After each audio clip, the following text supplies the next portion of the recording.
All right, history of China. You got a test on Monday, so I'm going to go ahead. I'm sitting under a tree, believe it or not, under 6 o'clock sky on a Friday night, and I just got tired of being in the office.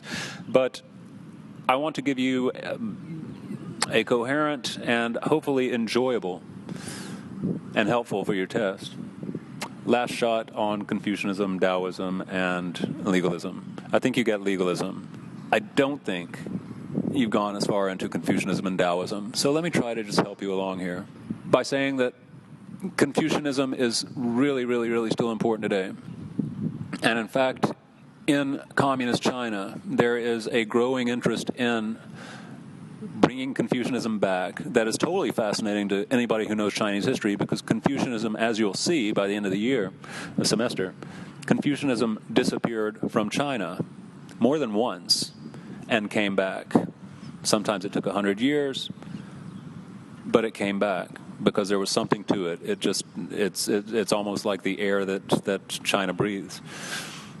And Confucius himself is a really interesting, and his book, the Analects, is, as I hope some of you saw when you read him, a pretty distinctive thing. The guy claims to be nothing but human, and he wants to do nothing but explain that he has read, basically, the book that you read much of, the Shu Jing, the Book of Documents, that was written 500 years before him. He lived around 500. Again, Wen Wu and the Duke, they were around 1,000. And their golden age ended in 770. But Confucius was a reader. He was a seeker. And what he saw when he found the Shu Jing and some other Confucian classics, there are 5 of them, most of them from the Zhou dynasty, he found something that he considered completely enlightened. A society where the mandate of heaven meant that the ruler had to be as virtuous and benevolent, meaning compassionate, good-hearted, good-willed. Bene means benefit, good, and voluntary, willpower, will, to will something. So benevolence is good-willed, the state of being good-willed. And so he saw the models of Yao Shun and Yu, of King Wen, and of the Duke of Zhou, and their ritual ancestor worship and family honor and all that sort of thing. He saw it as not only enlightened, but also beautiful. And when I ask you guys to write your 3 adjectives that describe Confucianism, I told one class at least that I bet that one word wouldn't show up. Most people think of Confucianism talking about goodness and being a good person and ethical and all that sort of thing. But scholars today are starting to peel away the Western, we want to make it about morality, we want to make it about good and evil, right and wrong. That's certainly there, at least right and wrong in Confucius. But what scholars today are doing when they're peeling away all of that Christian projection onto non-Christian China, when we translate it, Legge, remember Legge, he's a missionary, and he's got this Christian mentality so deeply in his brain that he's making connections and reading it like, the Chinese are like the West.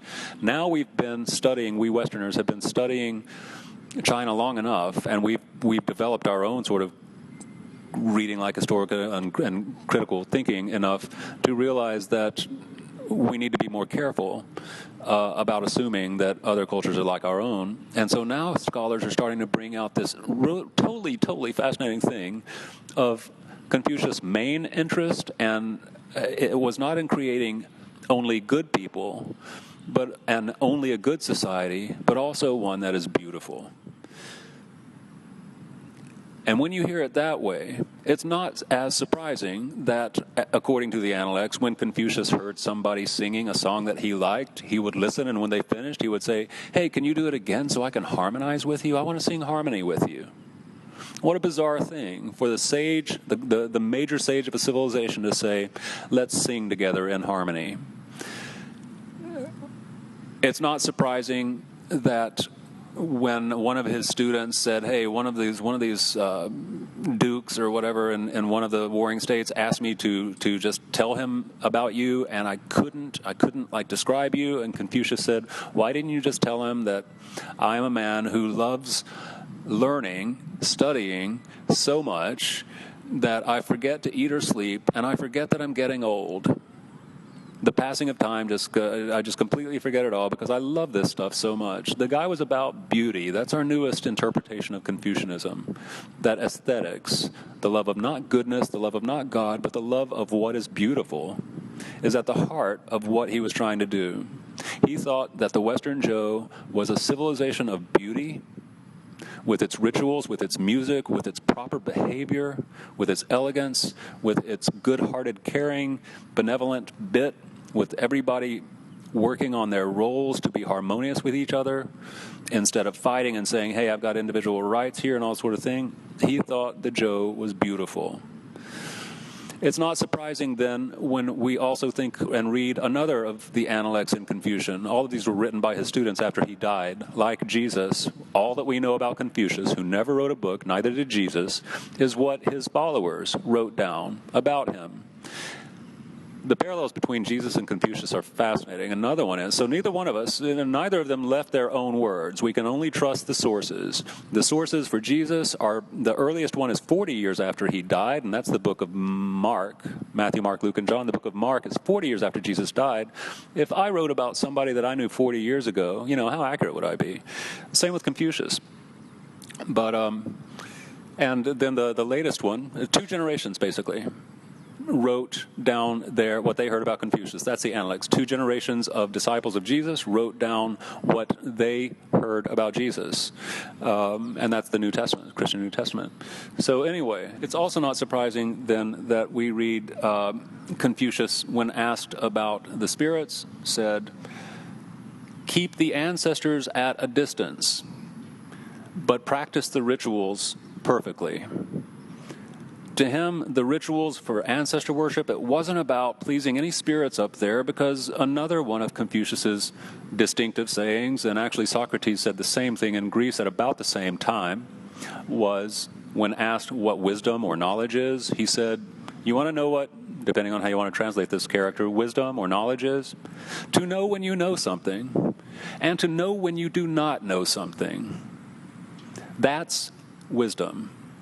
And of course, wisdom is a rare trait. And so he's trying to point out that so many people think they know what they don't know, and they don't even know that they don't know it, right? They believe stuff and they have no proof. They don't know it. And that's not wise. What's wise is knowing what you know and knowing what you don't know, so that you are careful about your behavior based on what you know and don't know. So if Confucius is saying we don't know anything about whether those ancestors are just dust in the ground or up there with Tien, or hanging around somewhere in between like hungry ghosts, what we do know is this: the rituals themselves, the rites, are beautiful. They are beautiful. That is why they are important, because they serve a beautiful function to keep people in harmony with each other in their roles of respect and of intimacy, of closeness, of community, not through law, but through beautiful ceremonies that we have to perform with our hearts. And so in this way, he's a lot like Christian thinkers who despise people who go to church, people who pray, people who take the Mass, people who do all sorts of religious rituals, but they don't have God or Jesus or Allah or anybody in their heart.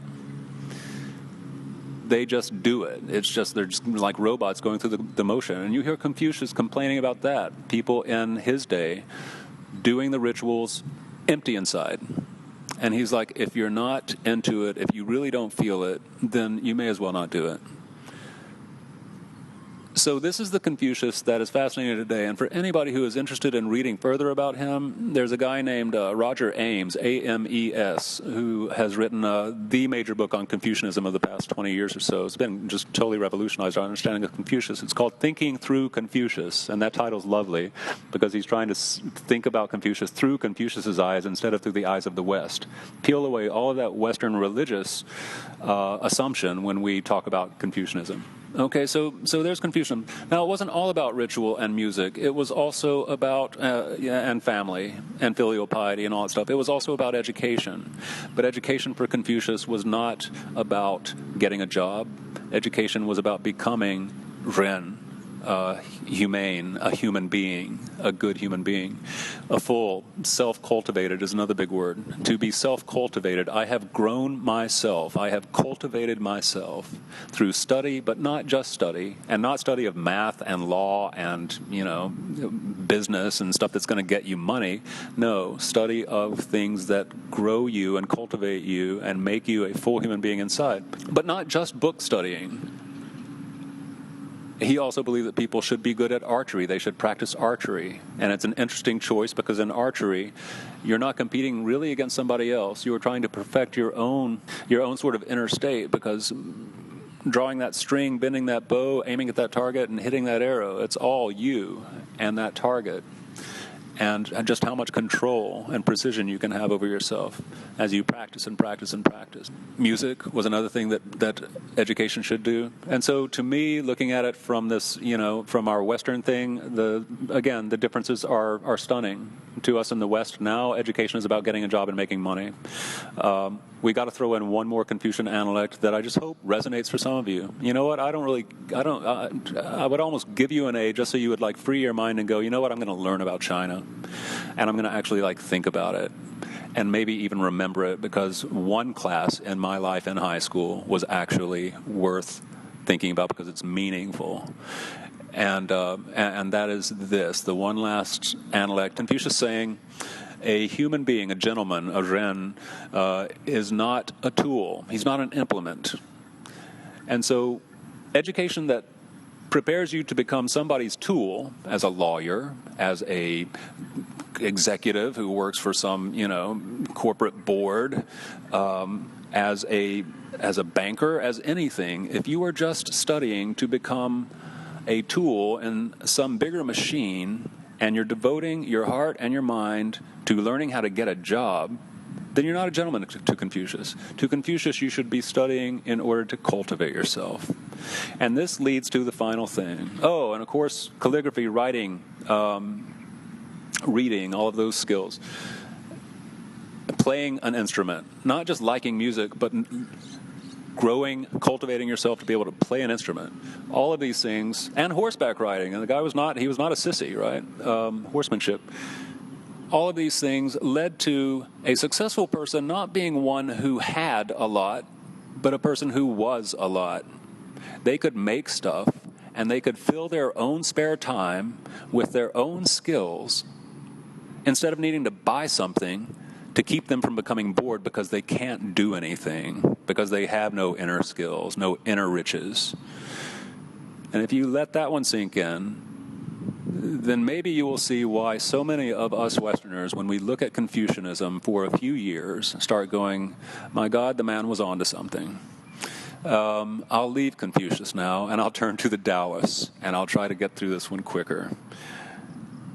Whereas Confucius thought that rituals, including ancestor worship, but also funeral rituals, which he said you should observe for 3 years. When your father passes away, the son should for 3 years dress in mourning, not have sex, and not make a single change in the family way, be it business, be it home, be it anything. Not have sex so he couldn't have a kid, because you've got to stop and give 3 years of honor to the memory of your father, because your parents gave 3 years to you in your first 3 years of life. That's sort of the logic there. So pay back that energy that they invested in you by giving energy to mourning them ritually. So funeral rituals were also hugely important for filial piety and the 5 relations and all that sort of thing. I'm not sure if mothers were given the same type of, reverence and 3-year bit when they died. That's an interesting question.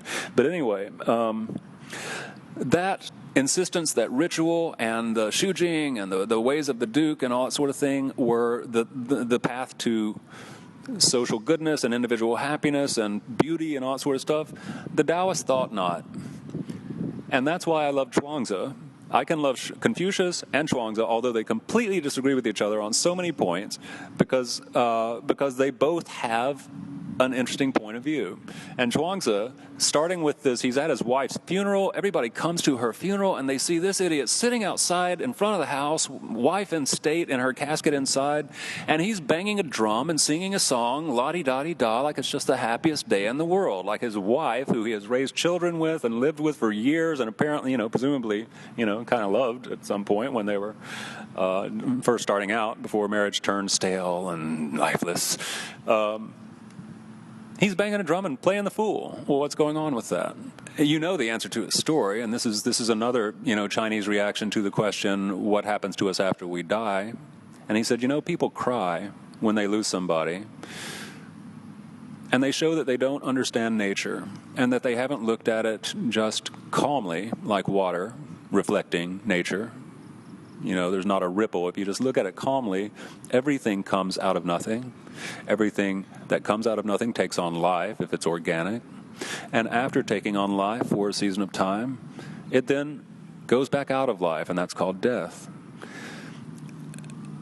And to cry about it because you're angry or you're sad, that you're angry and all that sort of thing, is to him just not accepting reality and not respecting and celebrating nature for what it does give us and honoring it. And to worry that the spirits are like going somewhere bad is to him also not trusting nature. And in any case, behaving emotionally based on something that is absolutely, unproven. So he said that at first I mourned, but then I thought about it, and I thought before she had chi, vital energy, she had no form. Then she took on vital energy and she had form, and now the chi, the vital energy, has left her and she has no form again. Why would I think she's any worse after having life than she was before having life? Time goes on in infinite directions behind us and in front of us, into the past and into the future. Why be surprised that we're temporary? Why not sing? And it's a dig at Confucius, in a sense. But an even bigger dig at Confucius is when Zhuangzi himself, his students come and they're like, you're going to die soon, and we want to give you a big, fancy ritual burial. And Zhuangzi says, no, why would you do that? Don't do that. Just throw me on the trash heap, the rubbish heap. And they said, no, we want to honor you. We want to put you under the ground. If we just throw your body, out in the field somewhere, the birds will eat you, and the wolves and the foxes, all these animals will come and they'll just eat you. That's so unritual. It's so ugly. We want to respect your body. And Zhuangzi, the joker that he is, says, well, I don't know. If you bury me under the ground, the maggots and worms will eat me. If you bury me above the ground, and here his language becomes sublime and beautiful if you just read it like a person who's got a gift in front of him that a weird teacher tried to give you. He said, if you bury me above the ground, I will have the stars for my canopy and the sun for my mourner. And, and his language just becomes beautiful. And the breeze for my ritual and all sort of thing. So, really, don't go to the trouble about this ritual stuff. So that's the Taoists. They are completely unconvinced by this ritual stuff. They are completely uncertain about life and death and its causes, but completely trusting in nature. Not to always be good, but to be nature. And sometimes nature is hard. When the Yellow River floods, you deal with it. When warring states periods break out, you deal with it the same way that other animals would if they saw a big, massive army coming. You'd run for your life. You'd do what you needed to do to get by. But the one thing you wouldn't do is freak out and expect life to always be good. So there is this sense of yin and yang, of impermanence. Yin changes to yang, yang changes to yin. Winter changes to summer, youth changes to age, on and on. Nothing stays the same. It is all always in flux, and only a fool who is not a Taoist, who understands nature's way, would try to flow against nature, because you cannot flow against gravity. You cannot flow against obstacles. You can't flow uphill, on and on. So you follow your path depending on what nature is doing around you, and you accept what nature is doing around you, whether it's dark or light, yin or yang. And that brings serenity, and even a sense of humor. Finally, the last thing of Zhuangzi, among many, many more to love, and when you're older and can read better and think more and study less, call him out. He's probably the favorite Chinese writer to most people around the world.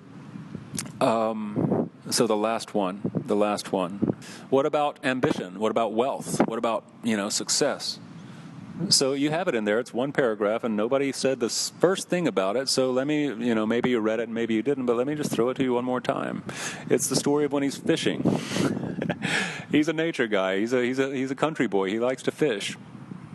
And when some minister of some warring state's king, maybe the Duke of Chu, who knows, sends some messengers out to find Zhuangzi, the sage Zhuangzi. I've heard about him. I want him to be my advisor and run my country, my state. They find Zhuangzi, and he's standing, I picture him like ankle deep or knee deep in some little stream or river, and he's fishing, and he's got his back turned to him. And they come up to him, and they're like, are you Zhuangzi? And he's like, yeah, I'm Zhuangzi. And they're like, we come from the king of Chu, bearing official messages. And Zhuangzi doesn't turn around.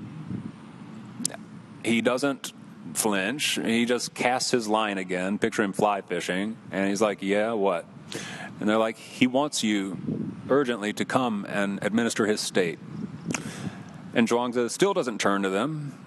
Now, this would be like Obama saying, hey, Burrell, you want to be the Secretary of Education? You'll make like $500,000, $200,000 a year.